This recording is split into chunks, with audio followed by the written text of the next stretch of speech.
मेहनत नहीं की उसके लिए, ना बहुत ज्यादा आप मदरसे में टाइम दिया, न 2-4-10 आलिमों के साथ आप बैठे रहे, न किसी क्रिश्चियनों के पोप के पास आप गए, न किसी यहूदी के रिब्बी के पास आप बैठकर आपने डिबेट किया, न किसी हिंदुओं के पंडित के पास जाके आपने डिस्कशन किया कि कौन सा मजहब अच्छा है, कौन सा मजहब खराब है। नहीं, आपको अल्लाह ने सिर्फ अपने फजल से ईमान की दौलत दी। बेशक, सुभान अल्लाह। इसलिए कि आप मोमिन घर में पैदा हुए हैं, इसलिए आप मुसलमान हैं। जब इतनी बड़ी दौलत, जिस दौलत से महरूम है दुनिया के अमेजॉन कंपनी के मालिक, जिस दौलत से महरूम है टाटा बिरला कंपनी के मालिक, जिस दौलत से महरूम है दुनिया की बड़ी बड़ी सल्तनतों के सरबराहान, जिससे महरूम है, वह ईमान की दौलत अल्लाह ने आपको अता की है। तो इसी नेमत के शुक्राने में दिन गुजर जाएंगे, कभी गरीबी का आप रोना नहीं रोएंगे, कभी मुफलिसी का रोना नहीं रोएंगे। एक बंदा डीएम बना, 5 लाख महीना कमाया, 60 साल के बाद रिटायर किया, मौत का इंतजार किया, मरा, कब्र में जाके सड़ गया। 35 साल तक पढ़ा लिखा, मेहनत किया, 35 साल उन्होंने नौकरी की, क्या मिला? मरने के बाद जहां गया वहां एक ऐसी जिंदगी जो इसका कोई अंत नहीं हो, जिसकी कोई सीमा नहीं है। दुनिया में तो 100 साल के अंदर ही मर जाना है, मरने के बाद जहां अरबों खरबों साल रहना है, वहां की जिंदगी के लिए इस डीएम ने क्या किया?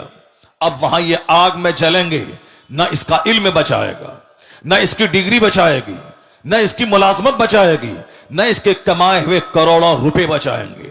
अक्लमंद वो है जो दुनिया में फूस के घर में रहा हो, मिट्टी के घर में रहा हो, मगर ईमान बचा के दुनिया से चला गया हो, तो अब वो महासंख्यों बरस की जन्नत में इज्जत के साथ रहे।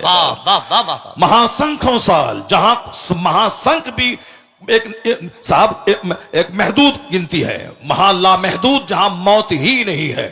इसलिए अल्लाह ने वह दौलत आपको दी जो दौलत अमेरिका के सदर को नहीं दी है। तो उसका शुक्राना यह नहीं है कि शिकायत की पोटली लेके बैठा जाए कि हम गरीब हैं, हमको नौकरी नहीं मिली, हम जलील हैं, हमको मकान पुख्ते का नहीं मिला।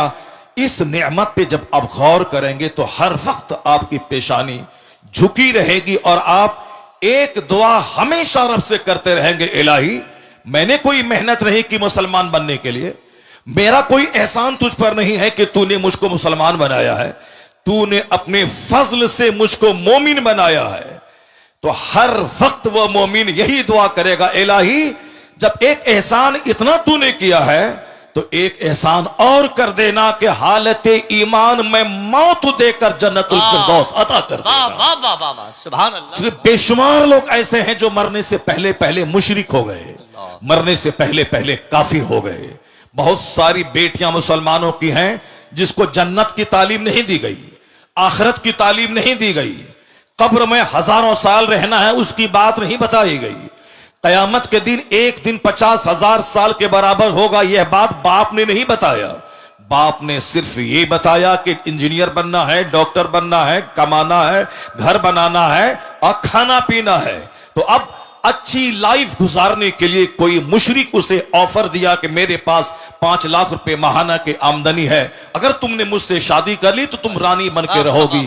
तो ये उस मुशरिक के साथ ईमान का सौदा करके भाग गई, उसी के साथ शादी करके रह गई। अब वो जब जवानी के बाद बुढ़ापे की उम्र में पहुंची, उसके बाद मौत ने दस्तक दिया, तो लज्जत कितने दिन तक उन्होंने हासिल की? 10 साल 20 साल। अब मरने के बाद जहां गई है वहां का एक दिन 50,000 साल के बराबर। अब ये बताएं कि 2 4 10 20 साल एक सेकंड है अल्लाह के नजदीक। इसकी लज्जत हासिल करने के लिए ईमान का सौदा कर दिया, उन्होंने कुफ्र कबूल कर लिया। अब वह खरबों साल की आग में जलने के लिए वहां चली गई।